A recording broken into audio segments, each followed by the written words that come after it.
رات کے پیٹ میں، رات کے درمیانی حصے میں۔ تہجد اصل میں جسے کہتے ہیں وہ نہیں ہے کہ جو عام طور پر لوگ فجر سے کچھ دیر پہلے جاگ گئے اذان سے اور جلدی سے 8 نفل پڑھ لیے، یہ تہجد نہیں ہے۔ یہ تو فجر کا ضمیمہ بنا لیا، ہاں نوافل ہے، عبادت ہے، اس کے بھی جو اس کے برکات ہیں وہ ظاہر ہوں گی، جو اس کا ثواب اور اجر ہے اللہ دے گا۔ لیکن اصل میں جسے تہجد کہا جاتا ہے وہ رات کو سو کر پھر اٹھنا، نیند کو توڑ کر اور پھر سو جانا اور پھر اٹھنا۔ جوف کہتے ہیں پیٹ کو، کسی شے کے جوف اللیل، رات کے بطن میں، رات کے درمیان میں، یعنی نصف رات گزر جائے اس وقت سے انسان جو ہے وہ نماز پڑھے اور پھر ثلث رہ جائے تو پھر جائے، پھر سو جائے اور پھر اس کے بعد اٹھے فجر کے لیے اور سنتیں پڑھے اور آئے مسجد کے اندر۔ تو یہاں آپ نے فرمایا وَصَلَاةُ الرَّجُلِ فِي جَوْفِ اللَّيْلِ، اور اپنے اس قول کے لیے حضور نے آیتیں تلاوت فرمائی وہی دو آیتیں۔ یہاں یہ سورہ سجدہ کی آیت نمبر 16 اور 17 ہیں۔ تَتَجَافَىٰ جُنُوبُهُمْ عَنِ الْمَضَاجِعِ، اللہ تعالیٰ اپنے خاص محبوب بندوں کی یہ صفات بیان کر رہا ہے کہ ان کے پہلو اپنے بستروں سے علیحدہ رہتے ہیں، رات کے وقت جاگتے، بستر پر لیٹیں گے تو سو جائیں گے۔ تتجافا جنوبهم عن المضاجع يدعون ربهم خوفا وطمعا، وہ اس وقت اپنے رب کو پکارتے ہیں، دعائیں کرتے ہیں، خوف کے ساتھ بھی، اس کے مواخذے کا خوف، اس کے عذاب کا خوف، اس کی باز پرس کا خوف، اس کی ناراضی کا خوف، جہنم کا خوف، وطمعا، اور طمع کس کی؟ اللہ راضی ہو، اللہ کے اجر و ثواب کی بھی طمع ہو، لیکن سب سے بڑی طمع کیا ہے؟ اللہ مجھ سے راضی، اس لیے سب سے اونچا مقام یہی ہے، رضی اللہ عنہم ورضوا عنہ، اللہ ان سے راضی ہو گیا، وہ اللہ سے راضی ہو گیا۔ یہ باہمی رضا ہے، بندہ اپنے رب سے راضی رہے، وہ رہے کہ تسلیم و رضا، جو بھی دنیا میں آ رہا ہے اس پر شکوہ، اللہ کا شکوہ زبان پر نہ لائے، جو بھی آ رہا ہے یہ میرے رب کی طرف سے ہے، وہ میرا مولا ہے، آقا ہے، دوست ہے، میرا خیر خواہ ہے، اسے معلوم ہے کہ اس شر کے پیچھے کون سا خیر آ رہا ہے، مجھے کیا پتا، مجھے تو شر نظر آ رہا ہے، خیر تو نظر نہیں آ رہا۔ اس لیے فرمایا گیا کہ ہو سکتا ہے آسان تکرہوا شیئا وہو خیر لکم وآسان تحبوا شیئا وہو شر لکم واللہ یعلم وانتم لا تعلمون، ہو سکتا ہے تمہیں کوئی چیز بری لگے حالانکہ اسی میں تمہارا خیر ہو، عین ممکن ہے تمہیں کوئی چیز اچھی لگتی ہو حالانکہ اس میں تمہارا لیے شر ہے، اللہ جانتا ہے تم نہیں جانتے۔ اس کیفیت کے اندر دنیا کی زندگی گزارے، اللہ تعالیٰ آخرت میں اسے راضی کر دے گا، اللہ اس سے راضی ہو جائے گا۔ نماز میں جب کھڑا ہوتا ہوں ذہن میں خیالات کی بوچھاڑ شروع ہو جاتی ہے، یکسانیت قائم نہیں رہتی۔ یہ سوالات اب لکھے کیا آپ نے؟ کیا ایسی نماز قابل قبول بھی ہوتی ہے؟ نماز آپ اس یقین کے ساتھ پڑھیے کہ اللہ تعالیٰ قبول فرمائے گا، اپنی نیت کو درست رکھے، ریاکاری نہ ہو۔ باقی یہ کہ شیطان اگر وسوسہ اندازی کرتا ہے اس سے لڑیے اور نماز پوری کیجیے۔ نماز آپ نے پوری کی، یہی اس کی قبولیت کی دلیل ہے کہ آپ نے اس کو بیچ میں چھوڑا نہیں۔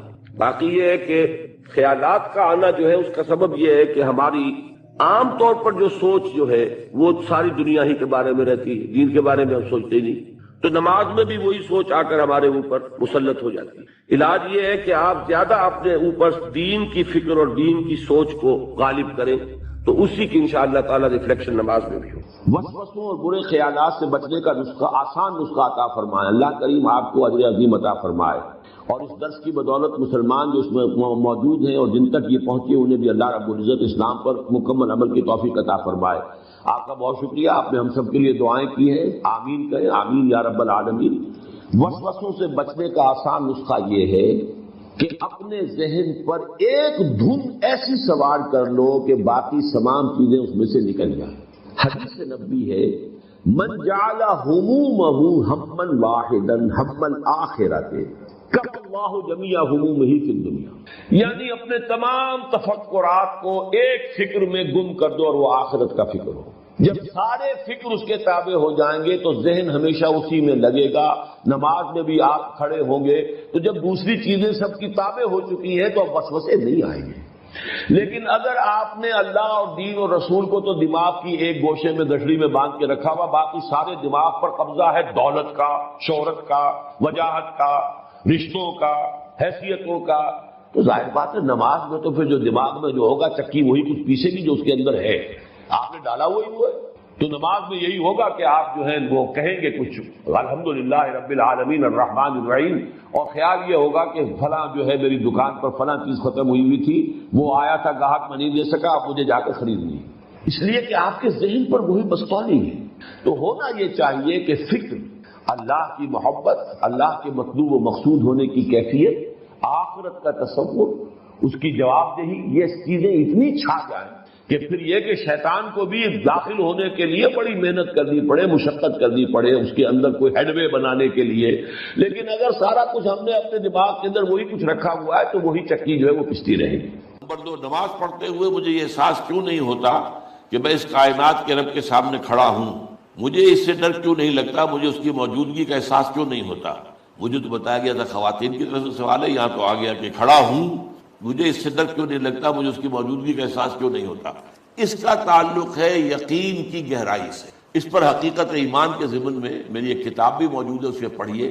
اور میں نے پچھلے دنوں 40 نبوی جو ہے اس کی جو حدیث کا درس میں دے رہا ہوں جمعے کے خطبات کے اندر، اس میں بھی اسلام اور ایمان پر بڑی مفصل بحثیں میں نے کی ہیں، اس کے بھی آڈیو ویڈیو موجود ہے۔ ایک ہے ایمان جس کو آپ کہیں گے لپ سروس، زبان سے ہم کہہ رہے ہیں کہ ہم نے اللہ کو مانا، رسول کو مانا، قرآن کو مانا، کتاب کو مانا، نبیوں کو مانا، آخرت کو مانا، روز قیامت کو مانا، جنت کو مانا، دوزخ کو مانا، یہ ہے ایک سطح۔ ابھی آپ کا یقین دل میں قائم نہیں ہے، اس وقت تو ظاہر بات ہے کہ آپ کا قول کچھ اور ہوگا، عمل کچھ اور ہوگا، اس لیے یقین تو ہے ہی نہیں، یہ تو صرف قول ہے۔ ذالک قولہم بافواہہم، اپنے منہ سے بات آپ نکال رہے ہیں صرف، لیکن یہ دل میں نہیں ہے۔ اچھا، اب دل میں اتر جانا بھی اس کے درجے ہیں، اس درجے اتر جانا کہ آپ ہر وقت یہ محسوس کریں کہ اللہ مجھے دیکھ رہا ہے، یہ ہوگا تو یقیناً پھر آپ کو نماز میں بھی لطف آئے گا، جیسا کہ قرآن میں آتا ہے فَإِنَّكَ بِأَعْيُنِنَا، اے نبی آپ ہماری نگاہوں میں ہیں، ہم آپ کو دیکھ رہے ہیں۔ جب بھی آپ مسلمانوں میں گھومتے پھرتے ہوتے ہیں اور تقلبک فی الساجدین، اور ان نمازیوں کو کے درمیان آپ دیکھتے ہیں کوئی کس حالت میں ہے۔ آپ رات کو آپ چکر لگایا کرتے تھے کہ کس کس گھر سے تہجد کے وقت قرآن پڑھنے کی آوازیں آ رہی ہیں، کہاں سے نہیں آ رہی ہیں، کون جو ہے میرا پیروکار جو ہے وہ تہجد پڑھ رہا ہے، کون نہیں پڑھ رہا ہے۔ اسی میں وہ واقعہ آتا ہے کہ آپ گزرے حضرت ابوبکر کے مکان کے پاس سے، اور مکان آپ کو معلوم ہے وہاں کوئی کنالوں میں تو ہوتے نہیں تھے، وہ تو چھوٹی چھوٹی جو ہے وہ جھوپڑیاں تک سمجھ لیجئے، معمولی سے مکان، بہت وہ ایک ایک دو کمرے کے جو ہے کوٹڑیوں کے، کمرہ نہیں کہنا چاہیے، مکان۔ تو ظاہر بات ہے اس کے اندر اگر کوئی شخص قرآن پڑھ رہا ہے تو باہر سے گزرنے والا سنے گا۔ تو حضرت ابوبکر کا آپ نے دیکھا کہ بہت آہستگی سے پڑھ رہے ہیں، حضرت عمر کو دیکھا کہ بڑے زور شور سے پڑھ رہے ہیں۔ تو اگلے دن صبح فجر کے بعد پوچھا کہ ابوبکر تم یہ اتنا آہستہ کیوں پڑھ رہے تھے؟ انہوں نے کہا میں اس کو سنا رہا تھا جو سنتا ہے۔ اللہ کو سنانے کے لیے بلند آواز سے پڑھنا تو ضروری نہیں ہے، اللہ تو میں کتنے ہی ہلکی سے ہلکی بات میں کہوں، بلکہ صرف کلام نفسی بھی ہو، دل ہی میں بات کروں، وہ بھی اللہ کے علم میں آ جائے گا۔ حضرت عمر سے پوچھا تم کیوں زور سے پڑھ رہے تھے؟ کہ میں شیطان کو بھگانا چاہتا تھا کہ شیطان بھاگ جائے۔ تو آپ نے کہا دونوں ٹھیک ہو، لیکن یہ اے ابوبکر تم ذرا اپنی آواز اونچی کرو، اور اے عمر تم ذرا اپنی آواز پست کرو، یعنی ایک معتدل پر تمہیں آ جانا چاہیے۔ تو یہ معاملہ ہوتا ہے اصل میں ایمان کی گہرائی کا۔ ایمان کی پھر آخری گہرائی وہ ہے کہ ایسا یقین ہو جائے کہ گویا کہ آپ خود اللہ کو دیکھ رہے ہیں۔ یہ جو احسان کی تعریف بیان کی حضور نے حدیث جبرائیل کے اندر، ان تعبد اللہ کانک تراہ فإن لم تکن تراہ فإنہ یراک، اس حالت میں اللہ کی بندگی کرنا، اللہ کے لیے بھاگ دوڑ کرنا، ان تعمل للہ کانک تراہ، ان تخشى اللہ کانک تراہ، اللہ کا خوف تم پر اتنا ہو جائے گویا کہ تم اللہ کو دیکھ رہے ہو۔ اب آپ اندازہ کیجئے کہ جب قیامت میں سارے پردے اٹھ جائیں گے، جہنم بھی ہمارے سامنے ہوگی اور جنت بھی سامنے ہوگی، وہاں بھی کوئی کفر کر سکے گا؟ تو ظاہر بات ہے کہ جب اللہ تعالیٰ کو دیکھنے کی حد تک کی کیفیت پیدا ہو جائے، یقین کا وہ درجہ، تو پھر اس میں کوئی غلط کام کرنے کا امکان نہیں ہے۔ فطرت سلیمہ کا تقاضا شکر، محسن کے لیے، مربی کے لیے، اور عقل کی معراج اپنے اصل محسن اور مربی کو پہچانتے، اسی کا نام حکمت ہے۔ حکمت عقل صحیح اور فطرت سلیمہ کے امتزاج سے وجود میں آتی ہے، جس کا نتیجہ شکر رب ہے یا معرفت رب۔ تو یوں سمجھئے کہ حکمت دین کا اساسی مسئلہ ہے، باقی سارے مسائل اب یہیں سے آگے چلیں گے۔ اس کے لیے یہ بات اگر آپ نے منتخب نصاب کے وہ اسباق پڑھ لیے ہوں تو یہ چیزیں سامنے آ چکی ہوں گی کہ اس کے لیے قرآن کا اسلوب یہ ہے کہ آیات کے حوالے سے انسان کے اندر معرفت رب کو جگایا جاتا ہے۔ میں نے جگانے کا لفظ استعمال کیا ہے کہ قرآن کی حکمت یہ ہے کہ رب کی معرفت فطرت انسانی میں موجود ہے لیکن سوئی ہوئی، ڈورمنٹ ہے، اسے جگانا ہے، اسے ایکٹیویٹ کرنا ہے۔ اس کے لیے آیات آفاقی، ان فی خلق السماوات والارض واختلاف اللیل والنہار والفلک التي تجری فی البحر بما ينفع الناس الی آخر الآیہ۔ اسی طرح آیات انفسی، وفی انفسکم افلا تبصرون، سنریہم آیاتنا فی الآفاق وفی انفسہم حتی یتبین لہم انہ الحق۔ لیکن ان آیات آفاقیہ کی طرف بھی صحیح نقطہ نظر سے متوجہ کرنے کے لیے اور انسان کے اندر کی اس سوئی ہوئی معرفت رب کو جگانے کے لیے سب سے زیادہ مؤثر آیات قرآنیہ، چونکہ یہ فطرت انسانی کے اندر کی ایک شے کو جگانے والی ہے۔ یہی وجہ ہے کہ قرآن مجید اپنے آپ کو کہیں الذکر کہتا ہے، کہیں ذکرہ، کہیں تذکرہ۔ یہ تو یاد دہانی ہے، تمہارے اپنے اندر معرفت رب موجود تھی یا موجود ہے، لیکن یا تمہیں اس کا شعور نہ تھا، وہ تمہارے شعور کی سطح پر نہیں آئی تھی، یا یہ کہ آئی تھی لیکن پھر تم اسے بھول گئے، ذہول کے پردے پڑ گئے۔ جیسا کہ علامہ اقبال نے کہا کہ کافر کی یہ پہچان کے آفاق میں گم ہے، تم پھر گم ہو گئے۔ لہذا اس کو اجاگر کرنے کے لیے، تازہ کرنے کے لیے یہ آیات قرآنیہ، ان اندھیروں سے، گمشدگی کے اندھیروں سے نکالنے کے لیے، معرفت کی روشنی میں لانے کے لیے یہ آیات مبارکہ ہے۔ هو الذی ينزل على عبده آیات بینات لِيُخْرِجَكُم مِّنَ الظُّلُمَاتِ إِلَى النُّورِ، اندھیروں سے نکال کر روشنی میں لانے کے لیے اللہ نے اپنے بندے پر صلی اللہ علیہ وسلم یہ آیات بینات نازل کی۔ لیکن اب اس سے اگلا قدم ہے، اور اصل میں وہ ہے جو میری گفتگو کا موضوع ہے اس وقت۔ اس کے لیے یہ تمہید ضروری تھی کہ حکمت قرآن کا اور حکمت دین کا اولین، اہم ترین، سب سے اساسی، سب سے بنیادی مسئلہ ہے معرفت رب۔ اگر اس مرحلے کو انسان طے کر لے اللہ کے فضل و کرم سے، اسے اللہ کی معرفت بھی حاصل ہو جائے اور اس پر ایمان بھی میسر آ جائے، تو اب اس کے سامنے تین مسئلے اور ان کو اچھی طرح آئیڈینٹیفائی کیجیے۔ پہلا مسئلہ یہ ہے کہ اس کی فکر صحیح مزید پیش قدمی کرے، آگے بڑھے۔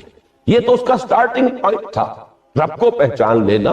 ابھی تو اس سے آگے بڑھ کر اس فکر صحیح کو، بڑی بلندیوں کو چھونا ہے، جیسے کہ کلمہ طیبہ کی تمثیل بیان کی گئی قرآن مجید میں، کَشَجَرَةٍ طَيِّبَةٍ أَصْلُهَا ثَابِتٌ وَفَرْعُهَا فِي السَّمَاءِ۔ تو فکر انسانی کے لیے وہ اصل ثابت، جمی ہوئی جڑ جو ہے وہ تو ہے معرفت رب، لیکن اب یہ فکر ترقی کرے گی، یہ نشو و نما پائے گی، یہ آگے بڑھے گی، اس کی شاخیں یہ آسمانوں سے بات کرے گی، آسمانوں کی بلندیوں کو چھوئے گی۔ تو سب سے پہلا مسئلہ ہے فکر صحیح کی مزید پیش رفت، پیش قدمی۔ دوسرا مسئلہ انسان کا بہت بنیادی، عمل کی درستی، صحیح عمل۔ انسان اپنے نفس امارہ سے مغلوب ہو کر یا جذبات کی رو میں بہہ کر یا ماحول کے اثرات سے مرعوب ہو کر وہ کسی غلط رخ پر نہ پڑ جائے، تو اس کے عمل کو درست رکھنے کے لیے کوئی اسے سہارا درکار ہے۔ اور تیسری ضرورت اس کی، یہ میرے نزدیک اس دور میں سب سے زیادہ نگاہوں سے اوجھل ہو چکی ہے، یہاں تک کہ ہمارے بہت سے دینی حلقے بھی، خاص طور پر جو ریلیجس ایکٹیوسٹ شمار ہوتے ہیں، جو دین کی احیائی جد و جہد میں مصروف نظر آتے ہیں، تجدید دین، احیاء دین، غلبہ دین، اقامت دین، ان کی بھی ایک بہت بڑی محرومی ہے کہ وہ ایک تیسرے گوشے کو تقریباً نظر انداز کرتے ہیں، اور وہ ہے روحانی ترقی۔ اس لیے کہ انسان کی اصل عظمت کی بنیاد تو وہ روح ہے جو اس میں پھونکی گئی، وَنَفَخْتُ فِيهِ مِن رُوحِي، جس کا تعلق ذات باری تعالیٰ کے ساتھ ہے۔ کم سے کم یہ تو ہر شخص مانے گا، کوئی بڑے سے بڑا ریشنلسٹ اور روحانیت کا منکر شخص وہ بھی یہ تو ماننے پر مجبور ہے کہ اللہ تعالیٰ نے اس کی جو نسبت اپنی طرف فرمائی ہے روحی، اس میں در حقیقت انسانی روح کی عظمت اور اس کی شرافت، اس کی بلندی اور اس کی بزرگی کی طرف اشارہ۔ بہرحال اس کی ترقی، فکر صحیح کی ترقی۔ نمبر دو، عمل کی درستی، اس میں افراط و تفریط نہ ہو، اس میں انسان نفس امارہ سے مغلوب ہو کر یا جذبات کی رو میں بہہ کر یا ماحول کے اثرات سے متاثر ہو کر کوئی غلط اور غیر متوازن راستہ اختیار نہ کر لے۔ اور نمبر تین، روحانی ترقی۔ اب ان میں سے پہلی چیز کو لیجئے، فکر صحیح کے مزید ارتقاء اور اس کی مزید پیش قدمی کے لیے قرآن حکیم نے بھی سورہ آل عمران کے آخری رکوع میں ذکر کو سب سے پہلے اور سب سے اہم عامل کی حیثیت سے شمار کیا. چنانچہ اس کی پہلی آیت جو ہے سورہ آل عمران کے آخری رکوع کی، اس میں تو وہی مضمون جو میں بیان کر چکا وہ آیا ہے. ان فی خلق السماوات والارض واختلاف اللیل والنہار لآیات لأولی الالباب، یقیناً آسمانوں اور زمین کی تخلیق میں اور دن اور رات کے الٹ پھیر میں نشانیاں ہیں ہوش مندوں کے لیے. ان کے ذریعے سے انسانی شعور کے اندر وہ معرفت رب اجاگر ہوگی. وہ پہلا مرحلہ اس نے طے کر لیا، وہ ڈورمنٹ معرفت اب ایکٹیویٹ ہو گئی. اب مزید فکر کا مرحلہ ہے جو اگلی آیت میں آیا ہے، الذین یذکرون اللہ قیاما وقعودا وعلی جنوبہم ویتفکرون فی خلق السماوات ربنا ما خلقت ھذا باطلا سبحانک فقنا عذاب النار. یعنی تفکر جو ہے یتفکرون فی خلق السماوات والارض، وہ تفکر کرتے ہیں، غور و فکر کرتے ہیں آسمان اور زمین کی تخلیق میں، لیکن اس تفکر کے ساتھ لازماً ذکر اور ذکر مدام، ذکر بھی وہ کہ جو مستقل ہو ہر حالت میں. الذین یذکرون اللہ قیاما وقعودا وعلی جنوبہم، وہ لوگ کہ جو اللہ کو یاد رکھتے ہیں، اللہ کا ذکر کرتے ہیں، کھڑے ہوئے بھی، بیٹھے ہوئے بھی، اور اپنے پہلوؤں کے بل یعنی لیٹے ہوئے بھی. اب ان تین کے سوا تو کوئی پوزیشن انسان کی نہیں ہے. اسی کا نام ہے دوام ذکر. اور اس کے ساتھ اگر وہ تفکر کرتے ہیں تو ان کا فکر اگلی منزل تک پہنچتا ہے. میں اس پر زیادہ بحث اس وقت نہیں کروں گا.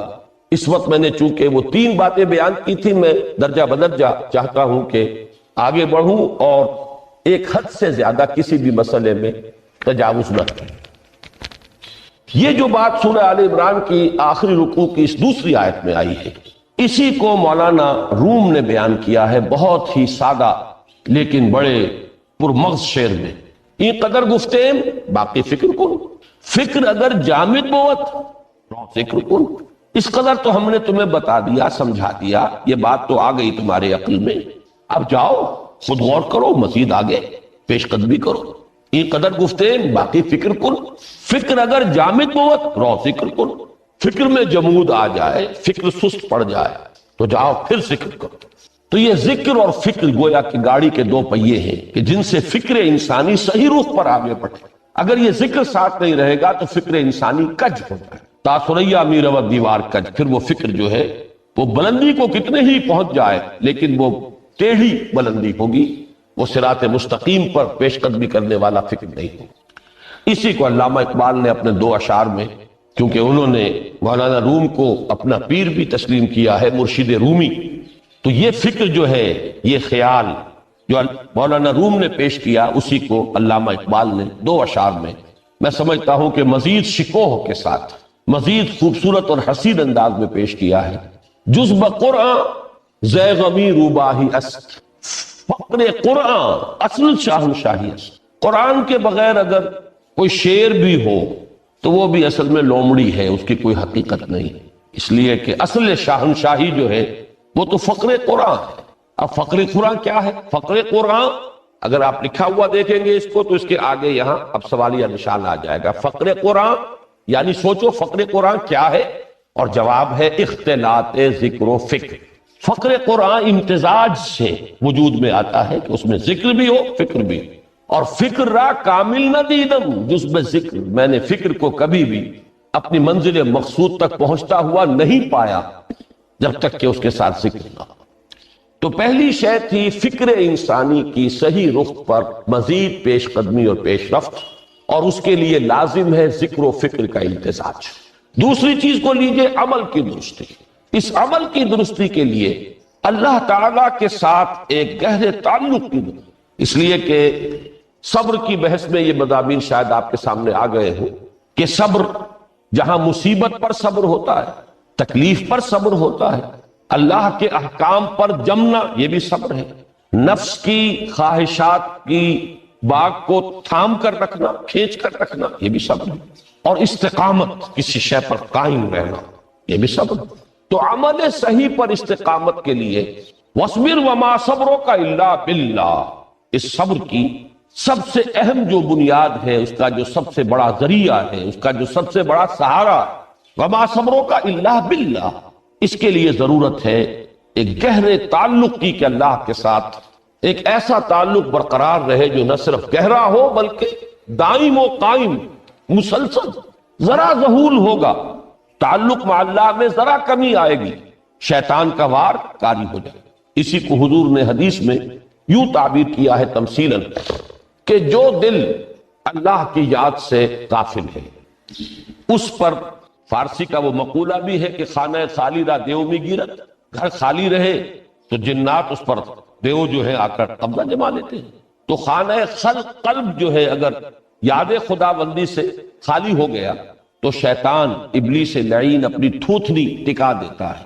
یہ لفظ آتا ہے سور کے منہ کے لیے تھوتنی، جس طرح اس کا نکلا ہوا سا منہ ہوتا ہے آگے، تو یہ لفظ استعمال کیا گیا کہ وہ اپنی تھوتنی انسان کے دل پر جما کر اور پھوکے مارنی شروع کر دیتا ہے.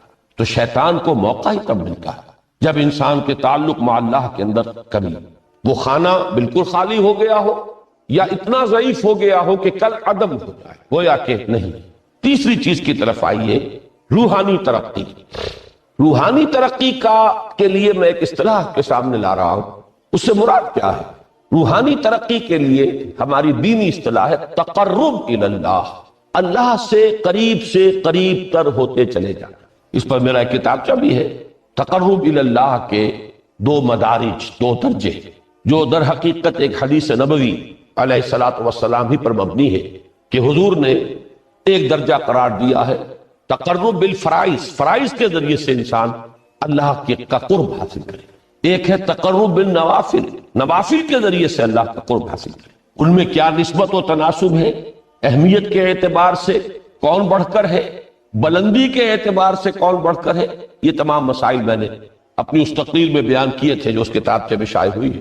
اس وقت میں اس کی تفصیل میں نہیں جا رہا، صرف یہ تذکرہ اس لیے کر رہا ہوں کہ جن کو بھی خواہش ہو جائے وہ اس کا مطالعہ کرے. ہماری اس وقت کی گفتگو سے وہ کتابچہ اس جگہ پر منسلک ہوگا. تو تقرب الی اللہ، یہ تقرب کوئی فزیکل فینومینن نہیں ہے، جسمانی یا مادی مسئلہ نہیں ہے. اللہ سے قرب یہ نہیں ہے کہ کوئی کروڑوں میل کا فاصلہ ہے، اب ہمیں کوئی رسی پر چڑھنا ہے اوپر بڑی محنت اور مشقت سے. فصل تو ہے ہی نہیں، فاصلہ ہے ہی نہیں، بعد ہے ہی نہیں. نحن اقرب الیہ من حبل الورید، ہم تو انسان سے اس کی شہرگ سے بھی زیادہ قریب.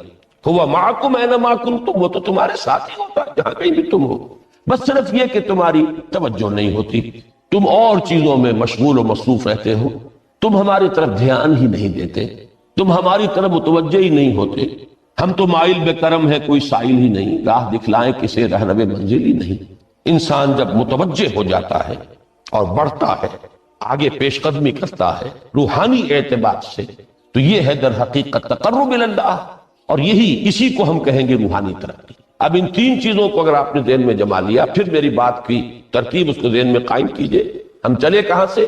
کہ دین کے ساتھ اصل مناسبت فلسفے کی نہیں، حکمت کی. نمبر 2، حکمت قرآنی کا پہلا اور اہم ترین اور بنیادی مسئلہ معرفت رب کا حصول ہے. اس کا نتیجہ شکر خدا، اس کا ذریعہ آیات آفاقی، آیات انفسی، اور سب سے بڑھ کر آیات قرآنیہ جو الذکر، جو تذکرہ ہے، جو ذکر ہے. لیکن اس پہلے مرحلے کو اگر کوئی انسان بفضل ہی تعالی، اللہ کے فضل و کرم سے طے کر لے، اب اس کے سامنے 3 مسئلے، فکر کی مزید پیش رفت، مزید پیش قدمی صحیح رخ پر، اس کے لیے ذکر اور فکر دونوں کا امتزاج. فقر قرآن اختلاط ذکر و فکر. الذین یذکرون اللہ قیاما وقعودا وعلی جنوبہم ویتفکرون فی خلق السماوات. دوسری شے عمل کا درست رہنا، نہ افراط و تفریط ہو، عدم توازن ہو، نہ انسان نفس سے مغلوب ہو جائے، نہ انسان جذبات کی رو میں اندھا ہو جائے، نہ انسان ماحول سے مروب ہو کر متاثر، صحیح رخ پر اس کا عمل. نمبر 3، روحانی ترقی، جو اصل حاصل ہے، جو اصل مقصود ہے. نمبر 2 چیز کے لیے تعلق مع اللہ ضروری، نمبر 3 کے لیے تقرب الی اللہ. اب غور کیجئے، ان تینوں چیزوں کا بڑا گہرا تعلق ہے نماز کے ساتھ. ان تینوں کے لیے ستون کی حیثیت نماز. لہذا ایمان کے بعد یا معرفت رب کے بعد حکمت دین کا اہم ترین مسئلہ نماز، صلاۃ. اس لیے کہ ایک طرف یہ انسان کو اللہ کے ساتھ ایک گہرے تعلق کا ذریعہ فراہم کرتی ہے۔ اپنے تمام مصروفیات میں سے، ان مشغولیتوں میں جن میں گم ہونے کا خدشہ ہوتا، نکلو۔ 24 گھنٹے کے معمولات میں سے کم 5 مرتبہ تو لازماً نکلو، اور اپنے آپ کو ذرا، اپنے حواس کو بھی، اپنی باطنی کیفیات کو بھی ذرا تازہ کرو۔ اگر کوئی گندگی، نجاست، کسی طرح کی ناپاکی کا کوئی معاملہ ہے، طہارت حاصل۔ طہارت سے تمہارے اندر روح کو بھی بالیدگی ہوگی، تمہارے حواس بھی تازہ ہوں گے، تم گویا کہ بحیثیت کل تمہاری ہستی چاق و چوبند ہو جائے۔ وہ کسل، وہ سستیاں، وہ جو ایک کثافتیں ہوتی ہیں، ان سب سے نجات حاصل کرو، اور اب اپنے رب کے حضور میں کھڑے ہو جاؤ، اس کے ساتھ اپنا عہد بھی تازہ کرو، اس کی اہم صفات کو بھی اپنے ذہن میں پھر مستحضر کرو۔ یہی وجہ ہے، دیکھیے میں نے جو آیات آپ کو شروع میں سنائی تھی، سورہ لقمان کی 2 آیتیں، پہلی آیت میں اس کا ترجمہ کر چکا، دوسری آیت وَلَقَدْ وَإِذْ قَالَ لُقْمَانُ لِابْنِهِ وَهُوَ يَعِظُهُ يَا بُنَيَّ لَا تُشْرِكْ بِاللَّهِ إِنَّ الشِّرْكَ لَظُلْمٌ عَظِيمٌ۔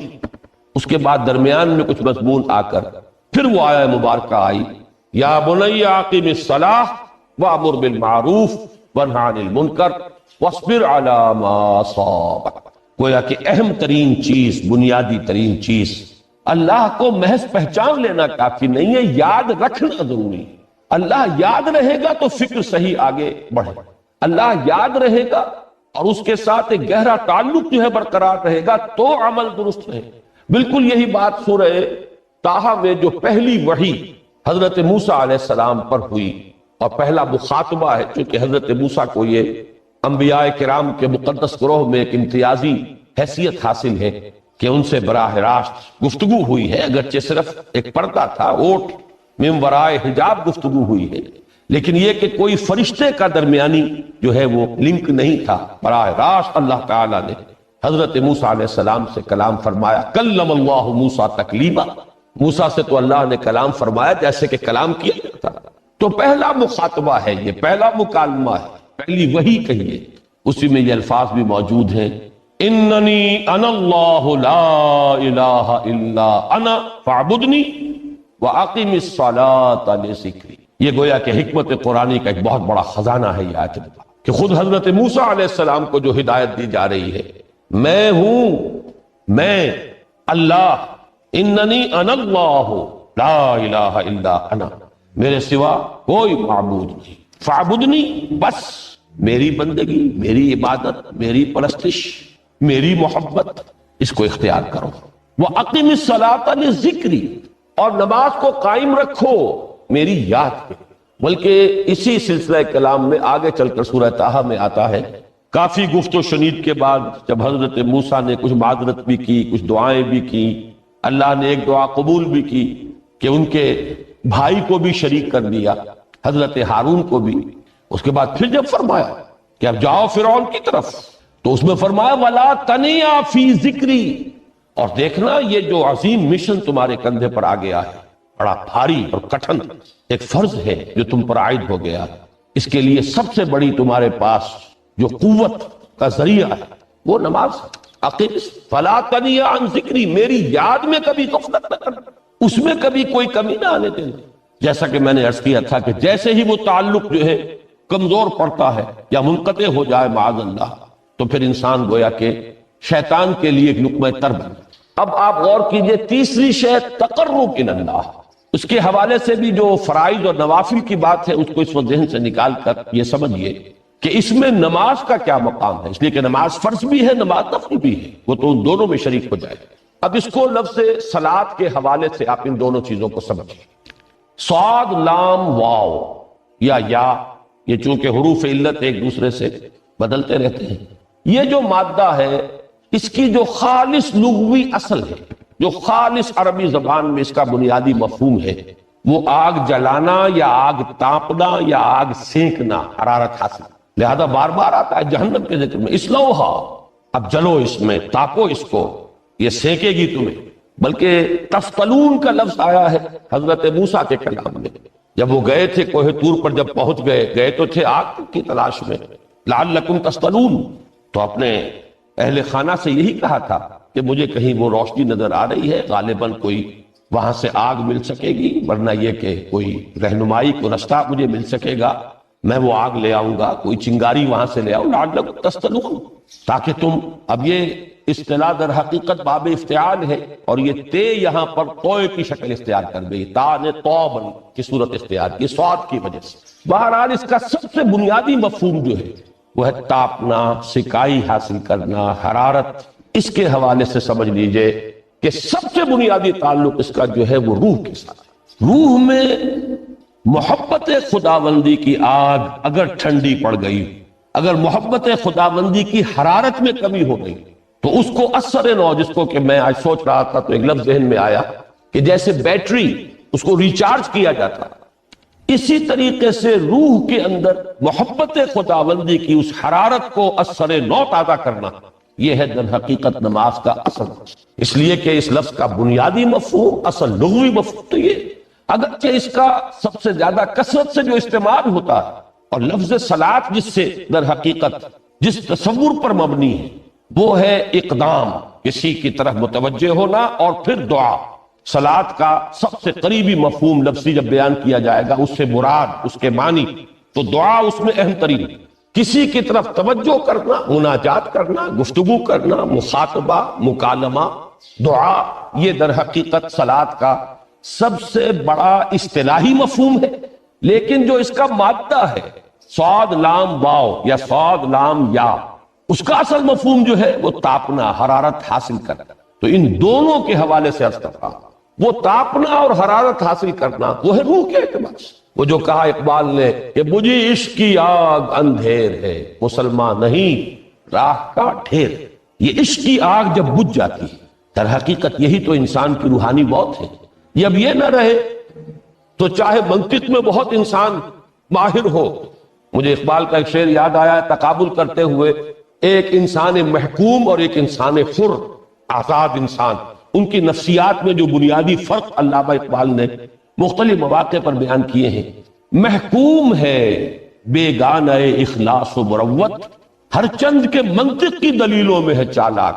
تو منطق کی دلیلوں میں انسان چالاک ہو جائے اور وہ لغت ہائے حجازی کا وہ ایک خزانہ بن جائے، اسے تمام الفاظ کے معنی یاد ہو، وہ بڑے مسائل فقہ کے اسے ازبر ہو، جزیات، بے انتہا جزیات جو ہے وہ مستحضر ہو، فلسفے کے بڑے بڑے مسئلے اس نے حل کر لیے ہیں، لیکن اگر روح میں وہ اللہ کی محبت کی آگ نہیں ہے، وہ تپش نہیں، بجھی عشق کی آگ اندھیر ہے، مسلمان نہیں راہ کا ڈھیر۔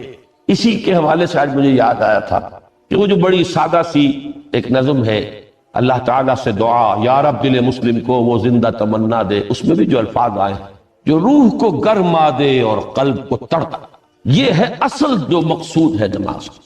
اور یہی وہ چیز ہے جیسا کہ میں نے عرض کیا تھا کہ نگاہوں سے اوچھو، یہ پہلو سامنے ہے ہی نہیں، دوسرا پہلو سامنے ہے اور وہ بھی میرے نزدیک بہت اہم ہے، بہت بنیادی ہے، اس میں کوئی شک نہیں، لیکن یہ ہے بلند ترین منزل کہ تقرب الی اللہ۔ اس کے لیے در حقیقت یہ کس لیے درکار ہے؟ روح کے اندر عشق کی حرارت اور گرمی تازہ۔ بسا اوقات یہ اندر دب جاتی ہے، جیسے انگارہ ہوتا ہے آگ کا، اس کے اوپر خاک اور راکھ آ جاتی ہے، اندر کچھ ہوتی ہے، آگ دبی ہوئی سمجھ، آگ بجھی ہوئی نہ جان، اس دبی ہوئی آگ کو پھر ایک شعلہ بنانا، پھر اس کے اندر ایک حیات تازہ پیدا کرنا، یہ ہے نماز کا اہم ترین اور بلند ترین مقصد۔ لیکن اس کے ساتھ ہی اس نماز میں ذکر ہونا، اس کا یہ ذکر ہے، اور ذکر کی جب میں فہرست بیان کیا کرتا ہوں بہت سے حضرات کے سامنے ہوگا کہ ذکر کا در حقیقت مفہوم ہے استحضار اللہ فی القلب۔ ہمارے ہاں غلطی سے جو ذرائع ذکر ہیں انہیں ذکر قرار دے دیا، نماز ذکر نہیں ہے، نماز ذکر کا ذریعہ۔ اقیم الصلاۃ لذکری، نماز قائم کرو میرے ذکر کے لیے۔ یہ اللہ اللہ کہنا یا ادعیہ معصورہ جو حضور صلی اللہ علیہ وسلم کی مسنون دعائیں ہیں، انہیں اپنے تمام معمولات دنیاوی کے ساتھ ساتھ ان دعاؤں کو بھی انسان پڑھتا رہے، اللہ سے دعا کرتا رہے، یہ تمام ذرائع ذکر ہے۔ سبحان اللہ الحمدللہ الحمدللہ، اس کا آپ ورد کیجئے، یہ بھی ذریعہ ذکر ہے۔ حقیقت میں ذکر ہے استحضار اللہ فی القلب، اللہ کو دل میں لے آنا، اللہ کو دل میں حاضر کر لینا اصل میں تو ترجمہ ہوگا، لیکن حاضر جاننا، یہ کیفیت جو ہے انسان کو حاصل ہو جائے۔ اب اس کے حوالے سے ذرا بات سمجھیے کہ ایک تو میں عرض کر چکا ہوں مجسم ذکر تو قرآن ہے، لہذا ذکر کی فہرست جب آپ کریں گے ذرائع ذکر تو ان میں سب سے پہلے قرآن ہے، اس لیے کہ وہ ہماری حکمت کے پہلے مسئلے کو حل کرتا ہے، بنیادی مسئلہ، اہم ترین مسئلہ۔ دوسرے نمبر پر ذکر جو ہے، اب اس کے لیے کچھ اصطلاحات جو میرے مختلف دروس میں شاید آپ کے سامنے بعد میں آئیں یا پہلی آ چکی ہوں، ان کے حوالے سے میری بات سمجھیں۔ ایک ذکر غیابی ہے، تھرڈ پرسن میں، صیغہ غائب میں اللہ کی یاد، اللہ اکبر اللہ اکبر اللہ اکبر۔ ابھی اللہ اکبر جو ہے یہ جملہ اسمیہ خبریہ ہے، ایک حقیقت کی تکرار آپ کر رہے ہیں، اللہ سب سے بڑا ہے، اللہ سب سے بڑا ہے، سبحان اللہ سبحان اللہ سبحان اللہ۔ یہ در حقیقت ذکر غیابی ہے کہ آپ اس میں مخاطب نہیں ہے اللہ سے، ایک ذکر خطابی کہیں یا ذکر حضوری کہیں، جس میں مکالمہ، جس میں گفتگو ہوتی ہے۔ تو نماز در حقیقت ذکر حضوری اور ذکر خطابی کی بلند ترین شکل، اس لیے میں نے عرض کیا تھا کہ نماز کے لفظ یا صلاۃ کے لفظ، یہ اصطلاحی معنی جو اکثر و بیشتر کیے جاتے ہیں وہ ہے دعا، اور دعا میں ہوتا کیا ہے؟ مکالمہ ہے، مخاطب، اے اللہ، اے میرے رب، اے پروردگار۔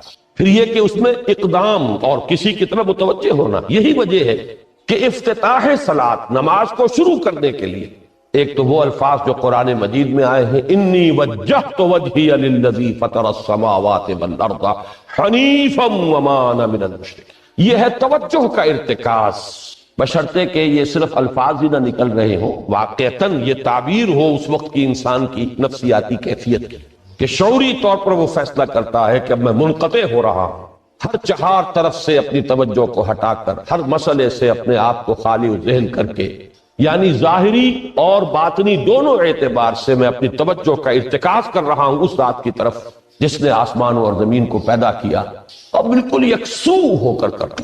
انی وجہت وجہی للذی فطر السماوات والارض حنیفا وما انا من المشرکین۔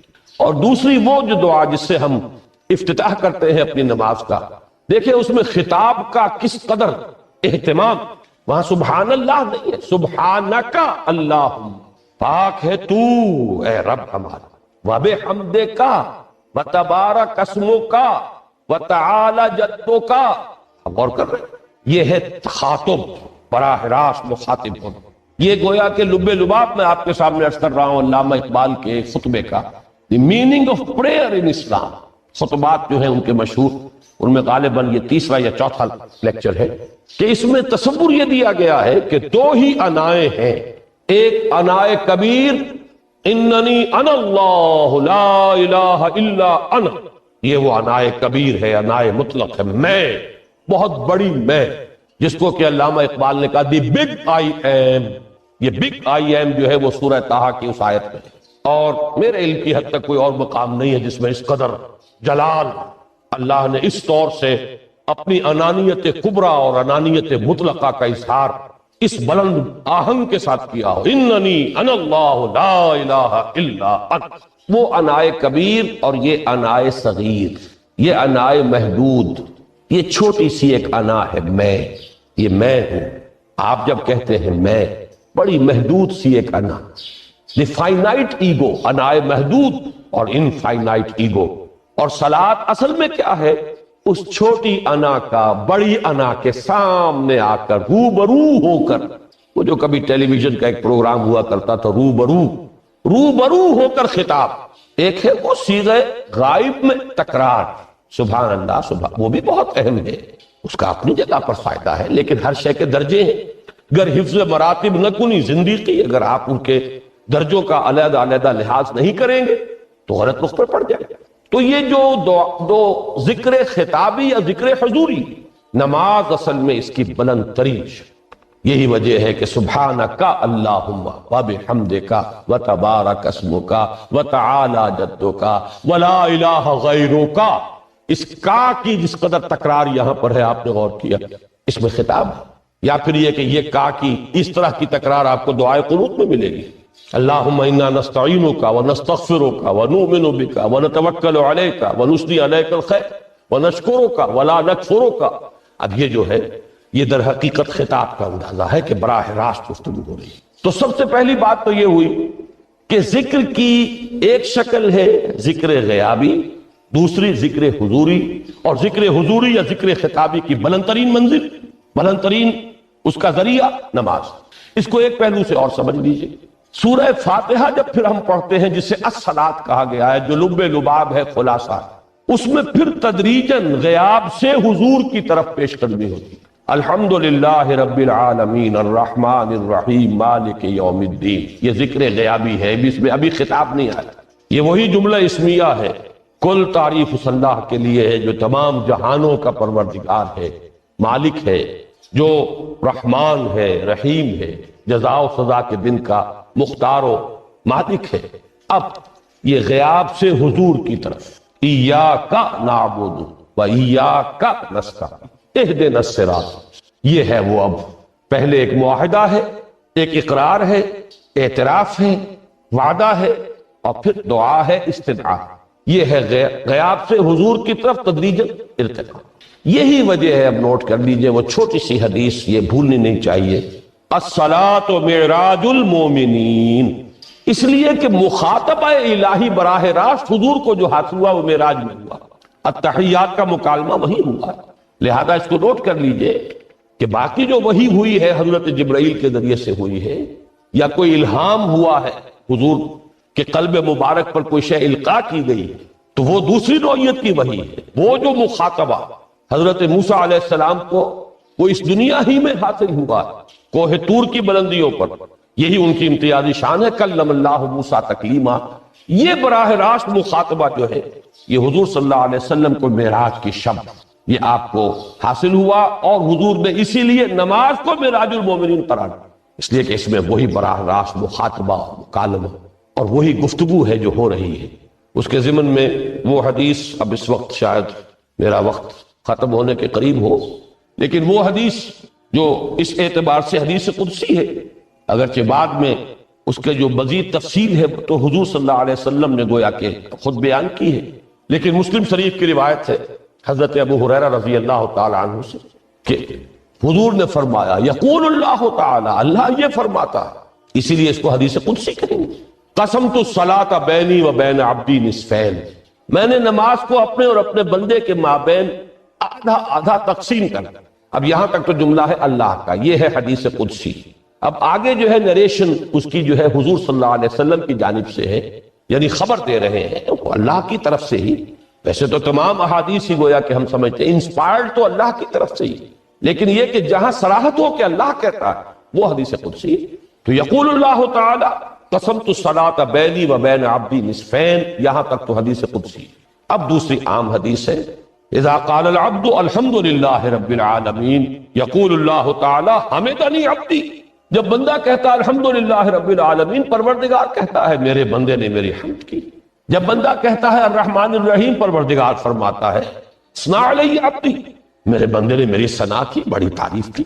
جب بندہ کہتا ہے مالک یوم الدین، اللہ فرماتا ہے مجدنی عبدی، میرے بندے نے میری بڑی بزرگی بیان کی ہے، تمجید کی ہے۔ پھر جب بندہ کہتا ہے ایاک نعبد و ایاک نستعین، اللہ فرماتا ہے ھذا ما بینی و بین عبدی ولعبدی ما سأل، یہ ہے میرے اور میرے بندے کے درمیان۔ یہ تو معاہدہ ہے نا، معاہدے میں تو دو فریق جکڑے جاتے ہیں، بند جاتے ہیں، یہ میرے اور میرے بندے کے درمیان ہے، اور میرے بندے نے جو طلب کیا میں نے دیا، اس لیے کہ اس میں طلب بھی تو ہے، ایاک نستعین، تیری مدد چاہتے ہیں، یہ طلب ہے، اسی کی شرح ہے جو اب آخری تین آیتیں ہیں، پروردگار ہم تیری مدد چاہتے ہیں، پروردگار ہم تیری ہی بندگی کرتے ہیں اور کریں گے، اور تیری ہی مدد چاہتے ہیں، چاہیں گے۔ اگر حال میں اس کا ترجمہ کریں گے زمانہ حال کے اعتبار سے، اس لیے کہ فعل مضارع میں تو دونوں موجود ہیں، شامل ہیں، تو یہ ایک اعتراف ہے، اظہار حال ہے۔ اللہ کرے کہ وہ واقعتاً صحیح اظہار حال ہو، ہم واقعی اللہ کی بندگی کرتے ہوئے یہ کہیں کہ ایاک نعبد، ورنہ اگر ہماری اصل صورتحال سے وہ مطابقت نہ رکھتا ہو تو پھر تو ایک طرح کا جھوٹ ہو جائے گا، غلط بیانی ہو جائے گا۔ ایاک نعبد، تیری ہی بندگی کرتے ہیں، اور مستقبل میں کیجئے، کریں گے، یہ ہے عہد۔ تیری ہی مدد چاہتے ہیں، تجھی سے مدد طلب کرتے ہیں، تجھی سے مدد چاہتے رہیں گے، اس کے لیے فرمایا وَلِعَبْدِ مَا سَأَلَ، اور پھر اس کے بعد وہ استدعا ہے، اهدنا الصراط المستقیم صراط الذین انعمت علیہم غیر المغضوب علیہم ولا الضالین. اس حدیث میں اس کو ایک ہی جملے کو لیا گیا ہے، ایک ہی جملے کی حیثیت سے. جب بندہ یہ کہتا ہے تو اللہ فرماتا ہے ھذا لعبدی ولعبدی ما سأل، یہ خالص میرے بندے کے لیے ہے. اس بندے نے ایک درخواست پیش کی ہے اور میں نے گرانٹ کی، وہ اپلیکیشن، وہ ریکویسٹ گرانٹڈ ہم نے دے دی. ولعبدی ما سأل، یہ ہے اس کی تاثیر کا عالم. بشرطے کے معاملہ وہ شعور کے ساتھ، بشرطے کے مطابقت ہو ظاہر اور باطن کی، بشرطے کے مطابقت ہو قول اور فعل کی. تو اس کا اتنا اونچا مقام ہے کہ ایک ایک جملہ ادھر ادا ہوا، ادھر اللہ کی طرف سے ریسپانس مل رہی ہے. افلاک سے آتا ہے نالوں کا جواب آخر، اٹھتے ہیں حجاب آخر، کرتے ہیں خطاب آخر. یہ خطاب ہے، مخاطبہ ہے، مکالمہ ہے. یہ ہے اصل نماز. اسی لیے اسی کو کہا گیا نماز. البتہ اب اس سے آگے بڑھیے، ذکر کی ایک اور شکل بھی ہے اور وہ ذکر عملی ہے. ایک تو ہم نے کہا اللہ اکبر، اللہ بہت بڑا ہے، سب سے بڑا. یہ جیسا کہ میں نے عرض کیا ایک اعتبار سے تو ذکر غیابی ہو گیا. دوسرے یہ کہ یہ ایک فکری لسانی ذکر ہے، ہم نے کہہ دیا. ایک ہے اسی کے ساتھ ایک عملی ڈیمانسٹریشن. جب یہ کہتا ہوا انسان سیدھا سجدے میں گرتا ہے تو در حقیقت یہ اس اللہ اکبر کی تعمیل ہے. لہذا نماز میں جہاں ذکر غیابی بھی ہے، سورہ فاتحہ کی پہلی 3 آیات، جہاں الذکر کا حصہ بھی ہے، کچھ نہ کچھ قرآن آپ پڑھیں گے اس میں. پھر یہ کہ ذکر حضوری اور ذکر خطابی بھی ہے کہ آپ نے اللہ سے عہد و پیمان کیا، قول و قرار کیا، استدعا کی. اس کے ساتھ ہی ذکر عملی بھی ہے کہ جھکنا، اللہ کی تعظیم میں انسان جھکتا ہے. آپ اپنے کسی بزرگ سے جب ملاقات کرتے ہیں تو جھک کر چلا، تھوڑا سا جھکنا، زیادہ جھکنے کی تو اجازت نہیں ہے، لیکن یہ کہ تھوڑا سا خط آتا ہے، یہ بھی طبیعت کی بات ہے. میں سمجھتا ہوں فطرت میں جیسے شکر ہے ویسے ہی اس قدر تعظیم تو فطرت انسانی میں موجود. آپ استاد کے سامنے آئیں گے تھوڑا سا خم کھائیں، آپ اپنے کسی بڑے بزرگ رشتہ دار کس سے ملیں گے تو تھوڑا سا خم لا محالہ ہو جائے. یہ در حقیقت اس آپ کے فکر کی ایک عملی تعبیر، اس کا عملی مظہر ہے کہ آپ نے اس ہستی کی تعظیم کی ہے، اس کی عظمت کا اقرار اور اعتراف کیا ہے. یہی تعظیم ہے اللہ تعالیٰ کی کہ جس میں پہلا درجہ ہے رکوع، جھکے آپ اللہ اکبر کہہ کر جھکے، اور اس کے بعد پھر اس کا جو آخری درجہ ہو سکتا ہے وہ سجدہ ہے، جس میں کہ انسان نے جب اپنی پیشانی زمین پر ٹکا دی تو گویا کہ اس نے اپنی انانیت سے، اگر یہ شعور کے ساتھ ہوا ہو تب میں بات کہہ رہا ہوں، تو گویا کہ اس نے اپنی انانیت سے کامل دستبرداری اختیار کر کے اور اپنے آپ کو اپنے رب کے قدموں میں ڈال دیا. یہی وجہ ہے کہ حضور نے اس کو تعبیر فرمایا ہے کہ جب سجدہ کرو تو یوں محسوس کرو کہ تم نے اپنا سر اپنے رب کے قدموں میں رکھ دیا. یہ کیفیت ہونی چاہیے. اور چونکہ میں نے ابھی عرض کیا کہ یہ در حقیقت انسان کی انانیت، میں، میری مرضی، میری خواہش، میری پسند، میری عقل، میری منطق، میرا چوائس، میرا اختیار، یہ سب چیزیں ہی تو در حقیقت جو ہمارے اندر ایک مضمر ہے شیطنت، اس شیطنت کا مظہر یہی تو ہے. جب اس کو انسان اپنے ہاتھوں اپنے رب کے قدموں میں رکھ دیتا ہے تو در حقیقت اسی لیے اس کو تعبیر کیا گیا کہ اقرب ما یکون العبد الی ربہ فی السجود. بندہ اپنے رب سے قریب ترین جو ہوتا ہے وہ سجدے میں، بشرطے کہ وہ سجدہ واقعی سجدہ. اس میں حقیقت یہ ہے کہ اقبال کا وہ شعر بڑی صحیح تعبیر ہے، وہ سجدہ روح زمین جس سے کانپ جاتی تھی. یہ ہے اصل میں تعبیر. اسی کو آج ترستے ہیں ممبر و محراب. سجدوں پر سجدے اور رکعتوں کے ڈھیر لگ گئے ہوں، اور 17 رکعتیں پوری نماز عشاء کی انسان نے ادا کی ہوں گن گن کر، اور 17 رکعتوں میں آپ کو معلوم ہے 34 تو سجدے ہو ہی گئے. تو سجدوں پر سجدے اور رکعتوں کے ڈھیر، لیکن یہ کہ اگر وہ کیفیت آپ کی صحیح عکاسی نہیں کر رہی ہے آپ کے ذہن کی، آپ کی نفسیاتی کیفیت کی، آپ کی قلبی کیفیت کی، آپ کے شعور کی، تو پھر ٹھیک ہے، ثواب تو ملے گا اس نماز سے بھی. اس لیے کہ ثواب کا نہ ملنا تو ظلم ہوگا. سوائے ایک بات کے کہ اس میں اگر کوئی ریاکاری ہے، دوسروں کو دکھانے کے لیے نماز پڑھی گئی ہے، تو ریاکاری تو زیرو کے مانند ہے کہ اس سے جو شے ضرب کھاتی ہے زیرو ہو جاتی ہے. 1 کروڑ کی تعداد عدد کو آپ زیرو سے ضرب دے زیرو ہوگی. تو ریاکاری تو زیرو کر دینے والی شے، بلکہ زیرو ہی نہیں کرتی، وہ شرک تک پہنچاتی. من صلی یرائی فقد اشرکا ومن صام یرائی فقد اشرکا ومن تصدق یرائی فقد اشرکا. جس نے دکھانے کے لیے نماز پڑھی اس نے شرک کیا، جس نے دکھانے کے لیے روزہ رکھا اس نے شرک